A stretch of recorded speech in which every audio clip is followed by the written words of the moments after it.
In 1963, 32 African nations gathered in Addis Ababa, Ethiopia. They had thrown off colonial flags. They had declared their independence, and now they dared to dream together, a dream called African unity, a continent with one voice, a continent with shared borders, shared resources, shared destiny, a vision of a United States of Africa. This was not an abstract hope. It was a concrete plan, championed by leaders like Kwame Nkrumah of Ghana, Haile Selassie of Ethiopia, Julius Nyerere of Tanzania, and others. They envisioned a continental government, a common army to defend it, a shared currency, and political solidarity to resist foreign exploitation. But that vision would not survive. In the years that followed, many of the most passionate voices for African unity would be overthrown, exiled, or assassinated. Their governments destabilized, their dreams derailed. And behind these disruptions lay patterns and actors stretching beyond Africa's borders. This is not conspiracy. This is documented history, the archives of the CIA, declassified memos from London, Paris, Brussels, testimonies of diplomats and defectors. They all tell a chilling story that the greatest threat to Western interests in Africa wasn't communism, it wasn't insurgency, it wasn't radicalism, it was African unity. This is the story of how that unity was undermined, of how foreign powers worked, overtly and covertly, to keep Africa divided, dependent, and controlled. This is the assassination of African unity.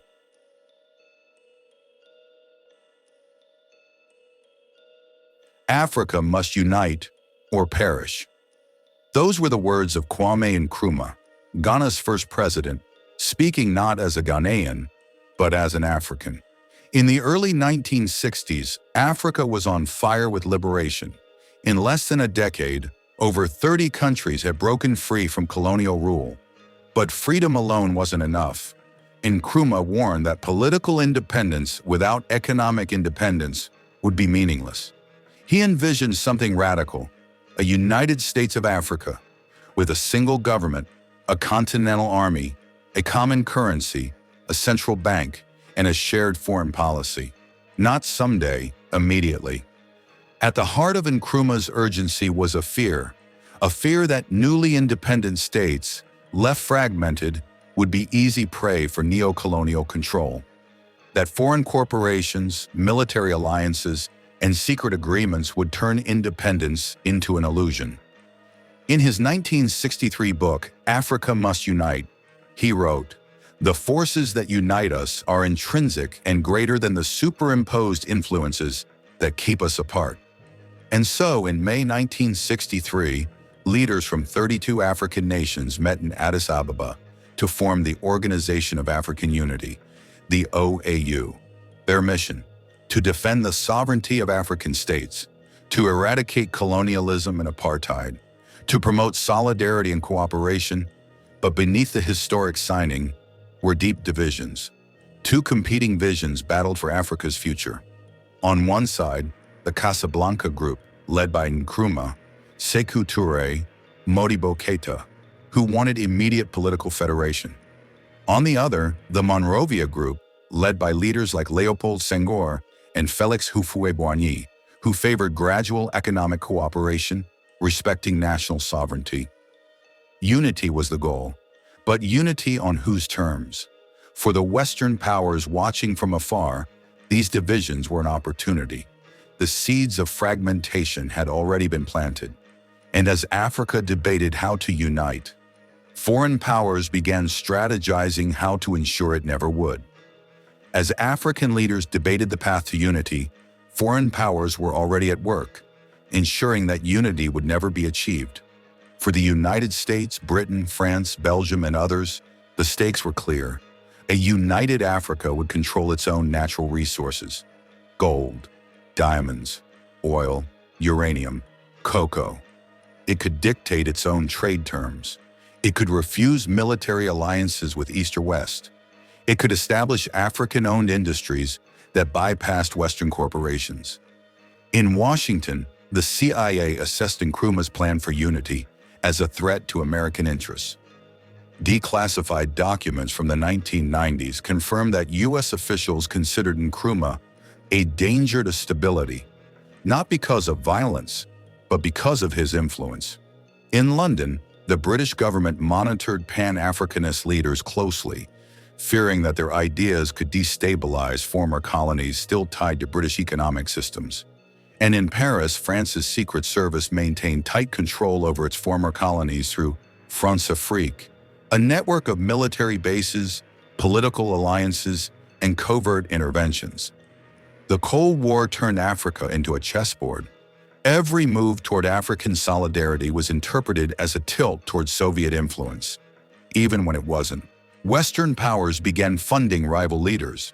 They offered military aid, development loans, and diplomatic recognition, not based on democratic values, but based on who would resist Nkrumah's Pan-Africanism.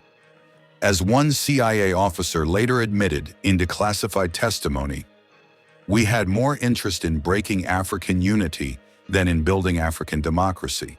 And when bribes, propaganda, and debt weren't enough, there were other tools: coup, sabotage, assassinations." The enemies of African unity weren't always visible, but their fingerprints were everywhere. In the years to come, the dream of African unity would pay a deadly price. Africa's dream wasn't just opposed, it was hunted. One by one, the voices calling for unity, self-reliance, and liberation were silenced. And with each fall, the continent's dream slipped further from its grasp. Let's trace their stories. Kwame Nkrumah, Ghana, 1966. He was the face of African independence, but Washington saw him differently. A 1966 CIA memo described him as a menace whose anti-American rhetoric and pan-African ambitions threaten U.S. interests. On February 24, 1966, while Nkrumah was in China seeking support for United Africa, his government was overthrown by military officers. Declassified U.S. files confirmed that the CIA provided encouragement and assistance to the coup plotters, including funds and radio equipment.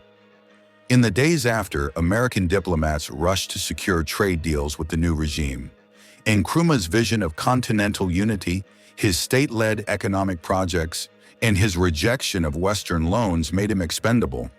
He lived the rest of his life in exile, warning that Africa's freedom was being betrayed by the puppets of neo-colonialism. Patrice Lumumba, Congo, 1961. In Congo, the battle wasn't just for unity, but for the world's richest cache of resources. Within weeks of independence in 1960, Prime Minister Patrice Lumumba faced rebellion in the mineral-rich Katanga province, supported by Belgian mining interests. In August 1960, CIA Director Alan Dulles called Lumumba an African Castro. A declassified cable authorized the removal of Lumumba from any position of power. The CIA's QJ-1 operation explored poisons to assassinate him, but it was Belgian operatives with tacit U.S. support who handed Lumumba to his enemies. On January 17, 1961, Lumumba was executed. His body was dissolved in acid. Belgium's King Baudouin later admitted moral responsibility for the killing. With Lumumba's death, Congo became a Cold War pawn, and Africa's boldest nationalist was silenced. Sylvanus Olympio, Togo, 1963. Not all assassinations wore foreign uniforms. Some came from within, but were shaped from abroad. Sylvanus Olympio, Togo's first president, refused to join the CFA franc monetary zone controlled by France. He tried to create Togo's own currency and reduce French military ties. On January 13, 1963, ex-French colonial soldiers who had fought for France in Indochina and Algeria stormed the presidential palace. Olympio was shot at the gate. The leader of the coup, Etienne Gnassingbé Eyadema, trained by the French military, later Togo's dictator for 38 years. French involvement in arming and mobilizing these soldiers has been documented by historians like Amos Sawyer and confirmed in diplomatic archives. Olympio's ambition to break economic dependence was paid for in blood. Thomas Sankara, Burkina Faso, 1987. In West Africa, a new voice rose. Young, charismatic, fearless, Thomas Sankara, Africa's Che Guevara, sought a revolution of dignity. He nationalized land, banned foreign aid with strings attached, renamed the country from Upper Volta to Burkina Faso, land of upright people. But his rejection of IMF loans and French control earned enemies abroad and within. On October 15, 1987, Sankara was assassinated during a coup led by Blaise Compaoré, his former ally. A 2021 Burkina Faso court found Compaoré guilty of complicity. French intelligence files, partially declassified, confirmed communication between Compaoré and French officials in the weeks leading up to the coup. In Sankara's death, a dream of self-reliance died too. Amilcar Cabral, Guinea-Bissau, 1973. Not every assassination made headlines, but each loss weakened the movement. Amilcar Cabral, leader of Guinea-Bissau's independence struggle, was killed on January 20, 1973, shot by an insider in his own party. Evidence points to infiltration by Portugal's secret police, PIDE, who had been tracking Cabral's activities for years. Historians like Patrick Lumumba cite testimony that the assassin was recruited as a double agent. Cabral once said, "The enemy is not only outside but also within us." His death delayed Guinea-Bissau's independence, but not its inevitability. One by one they fell, not by accident, not by fate, but by calculated interventions, betrayals, and foreign designs. And as each leader was removed, the African Union's vision faded into a hollow organization. Stripped of the power to unite, left with only the symbolism. The assassination of African unity was well underway. When the dreamers fell, the dream itself began to unravel. What followed wasn't just political defeat, but a slow erosion of Africa's collective strength. The price of division was paid in blood, debt, and silence. In the vacuum left by assassinated visionaries, a new breed of rulers emerged. Military uniforms replaced civilian suits. Guns replaced ballots. Between 1960 and 1980, over 70 successful coups reshaped Africa. A continent that once dreamed of unity became a patchwork of dictatorships. Mobutu Sese Seko in Zaire, Idi Amin in Uganda, Jean Bedel Bokassa in Central African Republic. Many were backed by Western powers for their anti-communist stance, despite brutal repression. As one U.S. official bluntly put it in 1975, "He may be a bastard, but he's our bastard." Without leaders willing or able to challenge neo-colonial economics, Africa became locked in dependency. By 1980, over half of African countries were under IMF or World Bank structural adjustment programs. Kwame Nkrumah had once warned, "Economic independence is the foundation of political independence." But the policies imposed rolled back nationalization, slashed public spending, and opened markets to foreign corporations. A 1989 UN report found that structural adjustment in Africa led to a 20% drop in real wages, a decline in school enrollments, rising infant mortality in several countries. The dream of self-reliance was replaced by survival on foreign terms. Without unity, Africa became a chessboard for foreign powers. In Angola, the US and Soviet Union poured millions into rival factions. In Mozambique, apartheid South Africa armed rebels against the elected government. In Congo, CIA-backed Mobutu crushed opposition for 32 years. By 1990, over 28 major armed conflicts had scarred the continent. A 1994 African Development Bank study estimated that war and instability had cost Africa $250 billion in lost GDP since independence. The Organization of African Unity, founded in 1963, aimed to protect sovereignty and solidarity.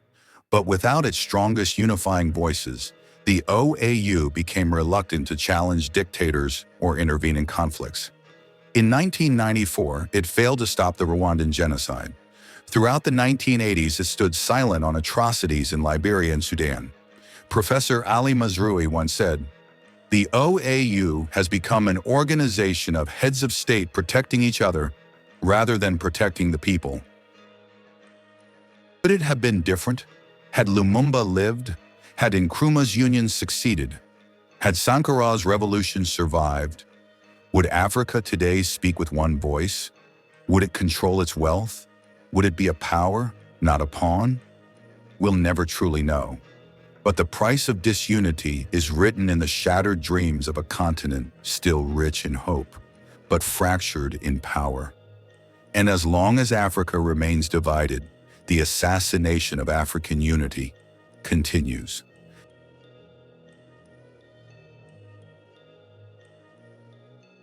Disclaimer: this content is for historical reflection only. We do not condone or promote hatred, violence, or discrimination of any kind.